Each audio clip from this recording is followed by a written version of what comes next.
like the impact, and then where it was full throttle on its belly on its backside for a little while, just completely blew the engine.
Okay, so this just ran off full speed and it's completely fried the engine, so let's have a look.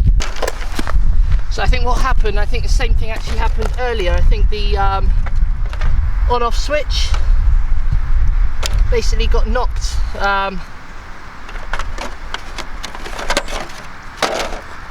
Yeah, you can see, because of this design of the on-off switch, it gets knocked onto the off position whilst you're driving, and turn it back on and it's absolutely fine. Now, as a result of this, I don't know if you can see,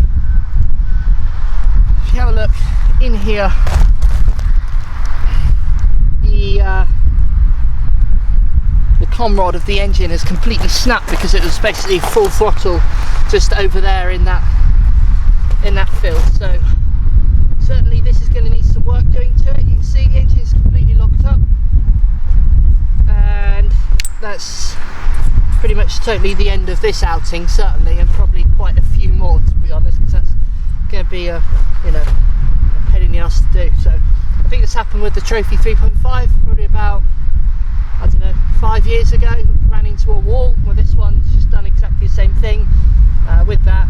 But the strange thing is, this actually got throttle return spring fitted, so I don't know why it happened, but so I'll keep you guys updated.